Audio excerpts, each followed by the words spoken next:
prinsipyo lang naman namin sa water treatment, sir.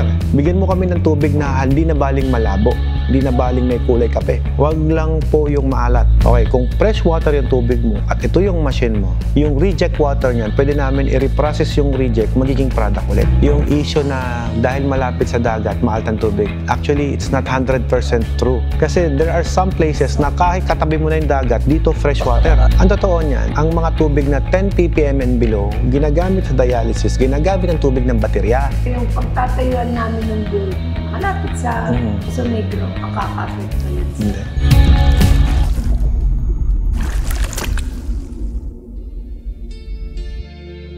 Ako po kasi sir, di lang naman ako sa Pilipinas nag-aaral, nag-aaral po ako sa ibang bansa din eh. Kumbaga talaga pinag-aralan ko to, I never stop studying. So whatever na binibato ko na informasyon, is a general information so na natutunan ko naman abroad. Hindi ko sinasabing mali yung kanila at hindi ko sinasabing tama yung sa amin. Hindi po ganun. Ang sinasabi ko po is depending on water sources na ipifilter natin. Kasi kahit sabihin natin, yung sayo 36 level stages, yung kanya 24 lang, lamang kami. Pero yung water source naman ng 24 stages, ang ganda. Compare sa'yo, ang water source mo, naku po, ang alat. Kasi sa amin, ang prinsipyo lang naman namin sa water treatment, sir. Bigyan mo kami ng tubig na hindi na baling malabo, hindi na baling may kulay kape. Huwag lang po yung maalat kasi ang pinakamahirap tanggalin yung salinity ng tubig. We purified the water and then yung purified, pinipurified pa ulit namin. Matagal kasi ang process. Matagal ang process niyan. That's why kahit to ginagamit to sa tubig na maalat, sa tubig dagat, pwede. Pero yung ibang packages like package 9, it is a regular purified drinking water. Iba po ang technology. Yung ganitong 36 stages, kaya salty water siya or Yes, sir. talagang kumbaga sa you can advise me. Yes, sir. Kasi ito, dalawang setup ang pwede kong gawin dito. Okay. Unang setup niyan talaga is for brackish water and seawater. Ngayon, hindi naman pala pang fresh water yan eh. Paano ko masasabing makakasave dyan? Okay, kung fresh water yung tubig mo at ito yung machine mo, yung reject water niyan, pwede namin i-reprocess yung reject, magiging product ulit. So, meaning to say, mas konti ang tumatapong tubig pag itong setup na to. Ibabalik natin sa Yes. Instead na itatapon mo siya, nire-reprocess ko siya. Ito yung wastewater. Ngayon, sir, ito yung product na nakuha mo. Ito, tapo na to. Instead na itatapon ko to, i-reprocess ko po ito sa isa pang system para maging product ulit. So kung hahatiin ko pa to, at least 25% na lang, yun tumapon. Ganun po siya. Marami rin po ang mga kumukuha na to. Pwede kang mag-add ng another tanke para sa... Yes. Actually, meron na. Naka-ready na yan. 3 na tangke niyan eh. As package na yan pag binili sa amin. Kaya siya medyo mahal kasi maraming tangke, maraming pyesa. So yun yung nag-difference. Ngayon, sa regular dialysis center naman, gamo ka lang binanggit mo, sir, there's a 2 kinds of setup. Yung chronic setup, tsaka yung isang klase. Yung single pass na tinatawag. Isang chronic, isang double pass. Anong pinagkaiba? Ito po yung double pass. Kasi ang dialysis center, they are requiring at least 10 ppm and below. Basta pumasok ka sa 10 ppm, pwede mo na iswero sa dialysis yan. Usable na yan. Dadaan pa naman, di naman rekta yan eh. Yung ganong setup, okay yun. Pero once again, depending on the water source. Kaya konti yung nakukuha namin kasi maalat talaga. Maalat.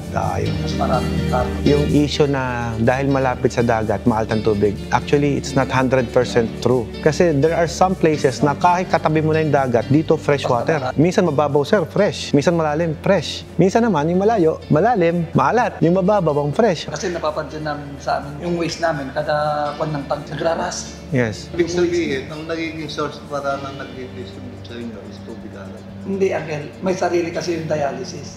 Binibigay sa inyo tubig, may alat na rin yun. Iba yun. Iba yung nakukuha ng mismo sa Para sa dialysis. dialysis. Oo. Ibang well naman. Ay, ibig sabihin, may well kayo doon? Just, 3 ang well namin. iba nga yung malapit sa dietary na laki ng ano. Kaya nagpapadeliver kami. Same lang din naman tayo ng pyesa sa dialysis. Ito rin naman ang pyesa mo.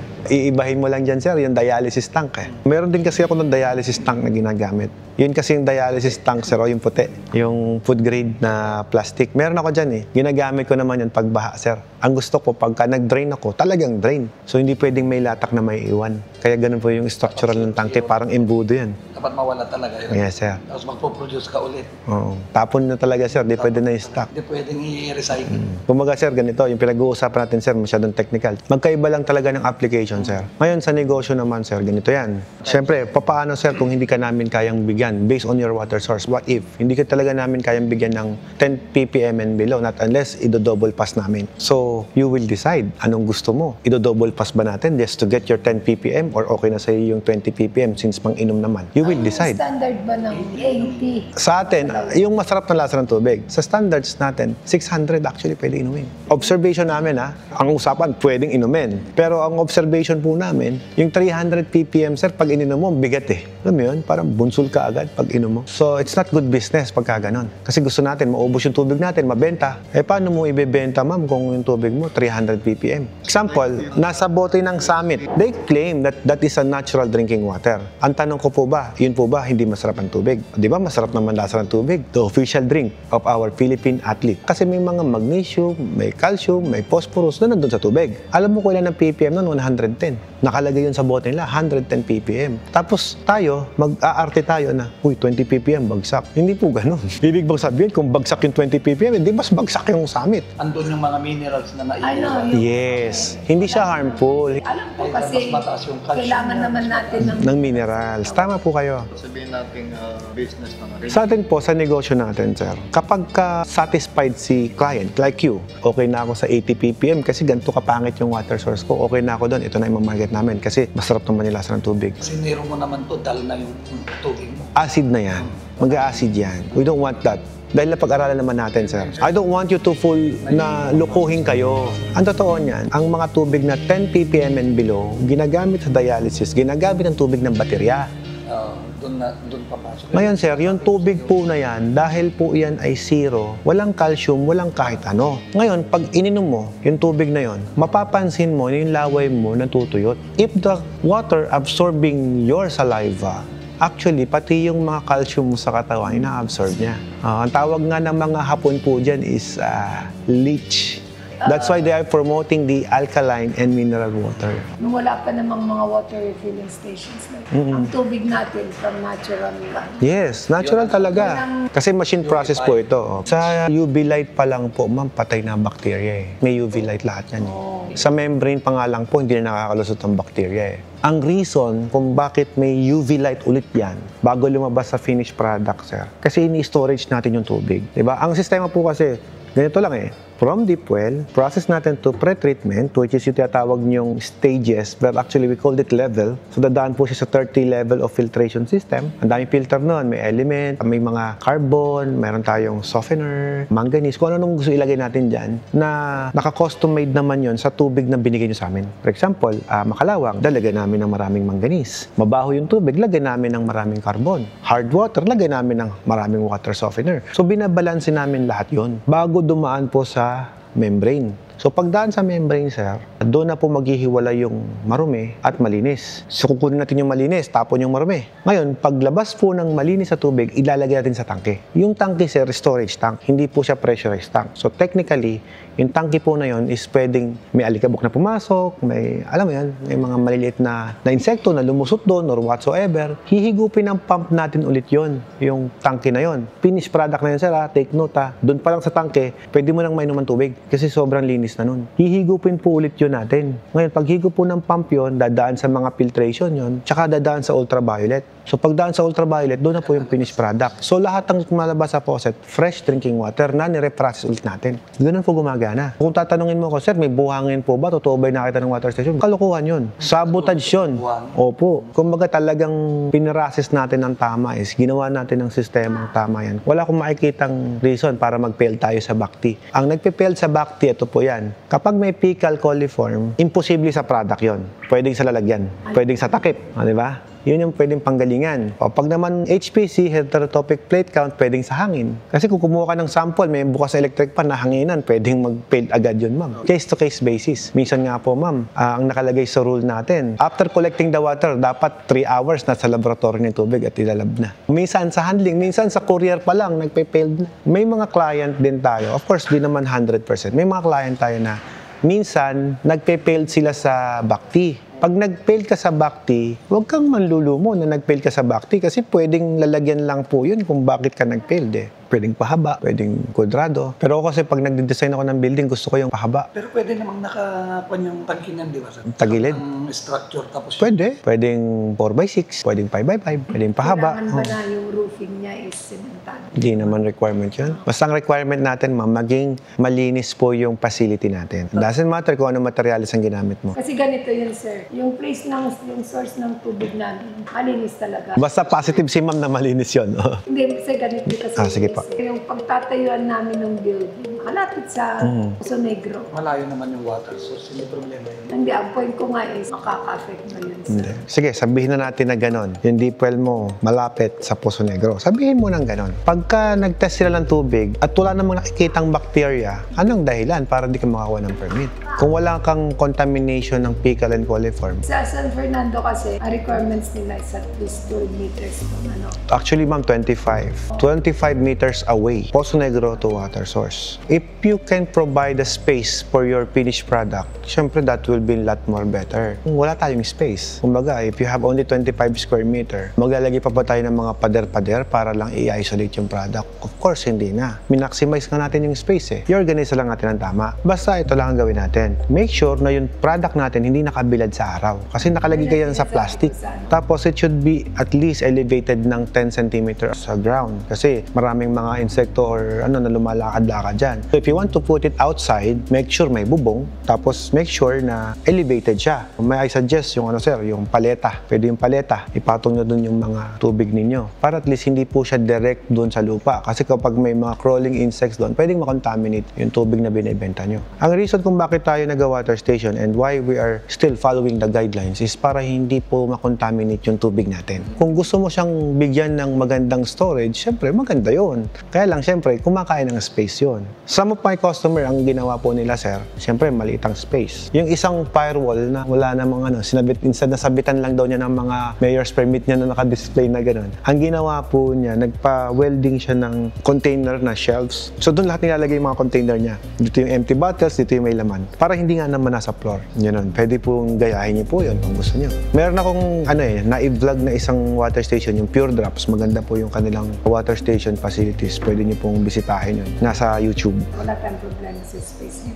Kasi atin na lahat yun, sabi natin. Pwede pong yung washing area, kapag volume talaga yung hinuhugasan, sa labas. Kumbaga, dalawa yung lababo. We encourage yung mga customer namin na gano'n. Meron kayong parang pre-washing sa labas. Kasi syempre yung mga galon kasi, hindi mo alam kung saan galing. Yung iba galing ospital, galing bukid, halo-halo yan. So ngayon, pag pinagsama-sama hugasan sa loob, yung loob po ng water station yung sir is hindi masyadong ventilated. Kumbaga, exhaust fan or air-conditioned yung loob. Unlike meron kang washing area sa labas na may bubong, doon minuhugasan lahat yung, doon ka nagsasabon and everything. Nasabunan na ron, nabanlawan na, doon pa lang papasok sa loob. Tapos sa loob, may final wash doon, yung gine-jet wash, yung finished product. O pagka ganun, hindi nagiging messy yung tubigan. Mas nagiging maganda po yung operation. Pagka ganun ang orientation ng building natin. Needed ba na naka-AC? Siyempre ma'am, pag naka-AC, mas maganda. It's not requirement, it's not needed, pero kung ako man nagtatrabaho at kainit-init, siyempre mas... Machine kasi yung naisip ko. Hindi, huwag niyo isipin yung machine. Yung machine may sariling ventilation yan eh. Isipin niyo yung trabahador. Kung ako ang magsasuggest ma'am, yung machine kahit di mo na i-aircon. Basta may proper ventilation. Maganda kung i-aircon mo talaga yung filling area. Yun nga yung...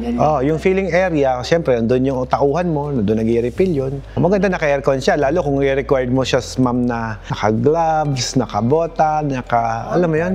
Oo, kung ganun yung presentation, of course, naka-hairnet pa yan. So kung ganun ang presentation ng water station ninyo, parang laboratorio na talagang binabattle, dapat i-aircon naman natin. Dahil pagpapawisan talaga yan pagka hindi siya naka-aircon. Kung halimbawang ito yung kukunin namin. Ito, 3 tangke ito eh. So yung included dito ay yung included sa package na yan. Pero kumbaga sa yung tatlong tangke na yun, sa finished product na or yung... 2 finished product po kasi ito eh. Yung tatlong yun is para sa finished product na. Yung isa sa source, 2 finished product. Ang requirement ko lang dito sa tangke na to ay sa mga machines natin, yung dapat may room for troubleshoot.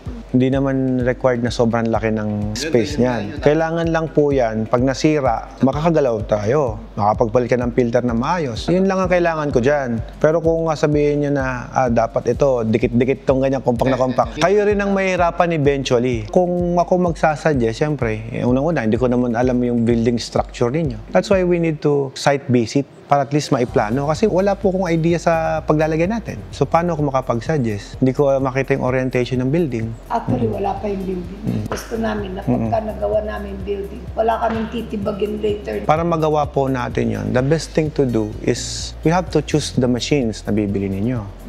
Kasi bawat machine, nakita nyo, iba-iba sukat. Yung tangke nun, iba-iba rin ang sukat. Para mabigay ko sa inyo yung mga kailangan yung idea, of course, you have to choose the machine muna. Kung anong klaseng machine ba yung bibilhin nyo rito. And then, pag-usapan natin yung layout ng building. Kahit anong hugis pa yan, pwede natin i-adapt yung makina. Yung idea kasi, sir, madali naman po yun. Ibibigay naman namin lahat po yan sa inyo. Ano ang unang kailangan? Testing ng tubig. Bayad ang una. I know. The first procedure talaga, sir, is itetesting natin tubig. Kaya nung binanggit ko sa inyo kanina, how could I answer your questions kung hindi ko po alam kung anong problema ng tubig? Ang testing ng tubig po, ipapalaboratory natin yung tubig. So, technically, magabayad na kami ng laboratorio. Nagpatest ako sa Hydrolab, minsan sa Aqualab, minsan sa Pangasinan Safe, pero mayroon ako sariling testing facilities din for machine setup. May sarili akong facilities for that. Kapag po na-test na po namin yung tubig, doon na po namin kino-customize yung machine. While customizing the machine, kayo naman po, kung wala pa kayong building, we could do a site visit, pupuntahan po yung lugar, tapos bibigyan namin kayo ng building layout, plans, piping layout, electrical plan, lahat po yan ibibigay namin po. Yun na sana yung gusto ko, pati yung pipe. Yes, lahat po yan ipoproduce naman natin lahat yun, ma'am. Sa ngayon, alam ko, nalilito kayo dahil marami po kayong gustong malaman. Sa sobrang dami niyong gustong malaman, ang totoo nun, nahihirapan tuloy kayo kung saan kayo mag-i-start. Kami po kasi unang magkatrabaho. Kumbaga, you just need to use your money to work for you. Kayo nung tinanong mo ako, anong una? Bayad muna. Everything goes with the question. Yes. Kung anong klase yung tanong mo, talagang sasagutin ka ng tama, di ba? Tama, opo. Kaya sabi nga, mali yung kasi yung tanong mo. Dapat yung procedure.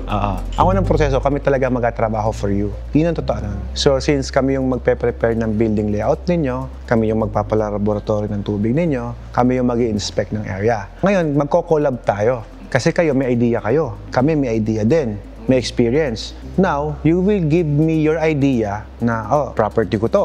Gusto ko, ganito yung magiging setup natin. Kapag na-receive namin yun, okay, magkasuggest kami ngayon. Ma'am, sir, pwede po bang dito natin ilagay itong mga tangking to? Okay ba sa inyo? Ito po bang lababo? Okay na dito yan. Kasi in the long run, sir, ganito yan. Kayo po dapat ang masunod pagdating doon. Kasi kayo po ang mag-ooperate doon. Kami po, makikita nyo lang kami ron during installation. But at the end of the day, kayo po yung araw-araw na gagawa doon, hindi kami. At your own comfort, dapat pala, mayroon tayong exhaust dito. Dapat pala, yung pintuan dito, dalawa. So we could suggest how many doors ang pwede, how many windows ang pwede for ventilations. Yun ang talagang point Yes. ng ano ko. Your idea, sir, and our idea, we will collaborate. Kapag sinabi natin na franchise, Watermax franchise, lahat po, even the pintura, lahat kami masusunod, pati building structure kami lahat yan. Kasi franchise. Franchise na kayo ngayon.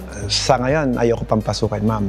I don't like the idea of franchise. Until now, kahit na nagbablog po ako, I don't like the idea of franchise. Kasi sabi ko nga, pag pina-franchise ko yung business ko, yes, yayaman ako. Pero ang totoo, ma'am, yung trabaho ninyo, ibinabayad nyo sa akin yan. May royalty kayong babayaran sa akin. Kung ang goal ko talaga, ma'am, is talaga magpayaman, magkaka-franchise talaga ako. Pero ang goal ko kasi long term eh. Kaya nga ako, nag-work din ako, ang daming mga pupunta rito. Talaga, they wanted to franchise my company. Pero siyempre, Hindi, tsaka once na sinira ka nung nag-franchise sa'yo, wala na. damay ako, ma'am. Kasi ayaw ko rin naman ng franchise. Sa amin naman po, 17 years na po yung company natin. Number 1 na manufacturer. Kung magpapa-franchise ako, mabilis lang eh. May pangalan kayo. May 17 taon na akong inalaga ang kumpanya eh. Hindi naman ako nagpa-trending lang sa social media. Nang nagpa-trending, nagpa-franchise. Hindi naman po ako ganun eh. Kumbaga, may 17 taon na akong inaalagaan. On your case naman, sir, yes, maganda po na magkaroon kayo ng sarili nyong company. Which is, I'll giving you opportunity na time will come, kayo din po, magkaroon ng sariling brand. Okay po yun na opportunity po sa inyo rin na makapag-business venture at your own. Kumbaga kami ay naging kasangkapan lang to start this business. How many years bago kami ulit mag-upgrade niya? Pangmatagalan na yan, ma'am. Wala na ako naiisip na i-upgrade yan eh. Kami pa nga lang po gumagawa ng ganyang system sa tubig ngayon. Kung bakit po ito biglang naging 36. Nagkaroon po kasi kami ng tinatawag na rapid filtration technology. kung titignan mo yung likod niyan, sir, iba na po yung setup ng filter. Hindi siya yung in-out, hindi. Yan po, in, tapos out. Diba, sir, sa mga dialysis, sir, nakita mo yung stainless na malaking nakatayo yung gano'n? Rapid filter yun na pinagsama-samang filter. Ito po, rapid filter na pina-efficient. Para makatipid din kayo. Kasi mahal po yung stainless na yun. So sila, umaaray din sila sa maintenance. Kumbaga, gumawa kami ng isang design na kung saan ikaw din na nag-ooperate ng tubig, hindi ka magasgasan sa gastos sa maintenance. Sir, pag nilagyan kita ng mga piyesang mamahalin, yung mga hard to find item, doon ka matatalo sa operation. Tapos may hirapan pa akong mag-adapt. Tama.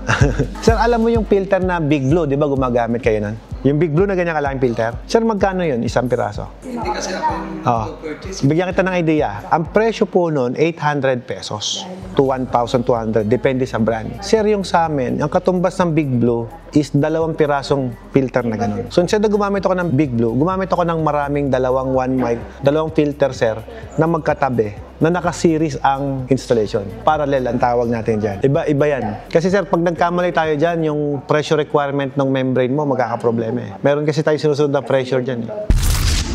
Hindi ito klaseng negosyo na parang shawarma na tinatakam mo yung mga tao. Magandang packaging mo, magandang serbisyo mo, magandang lasa ng tubig. Yun na kailangan mo ipakita sa tao. Paano kung ginawa kita ng makina na maganda mag-produce ng tubig, matibay, matagal masira, masarap ang lasa ng tubig, tapos ang bilis mag-process, mas malaki ang benta mo. Ang kagandahan sa negosyong to, sir, kung ano yung sipag mo, kung ano yung effort mo, yun din yung reward sa'yo. Pagdating sa meeting ba, kailangan ba na malaki talaga? Well, sabi ko nga, the bigger, the better. Magkano down payment natin? Package 9. Kapag 1 year kasi sir, ang down payment lang po ng package mo is 210. Oh, 210. 9 talaga, ma'am. Wala na. Finish na. Lahat ang nag-branch dito, lahat ang naging successful, yan ang kinuha. Kahit installment mo yan, hindi kita kilala, pero approve ka agad, wala nang CI, sir. Pag ang tubig mo magandang klase, hindi masyadong maalat. Nakakakonsumo lang tayo ng 2,000 hanggang 3,000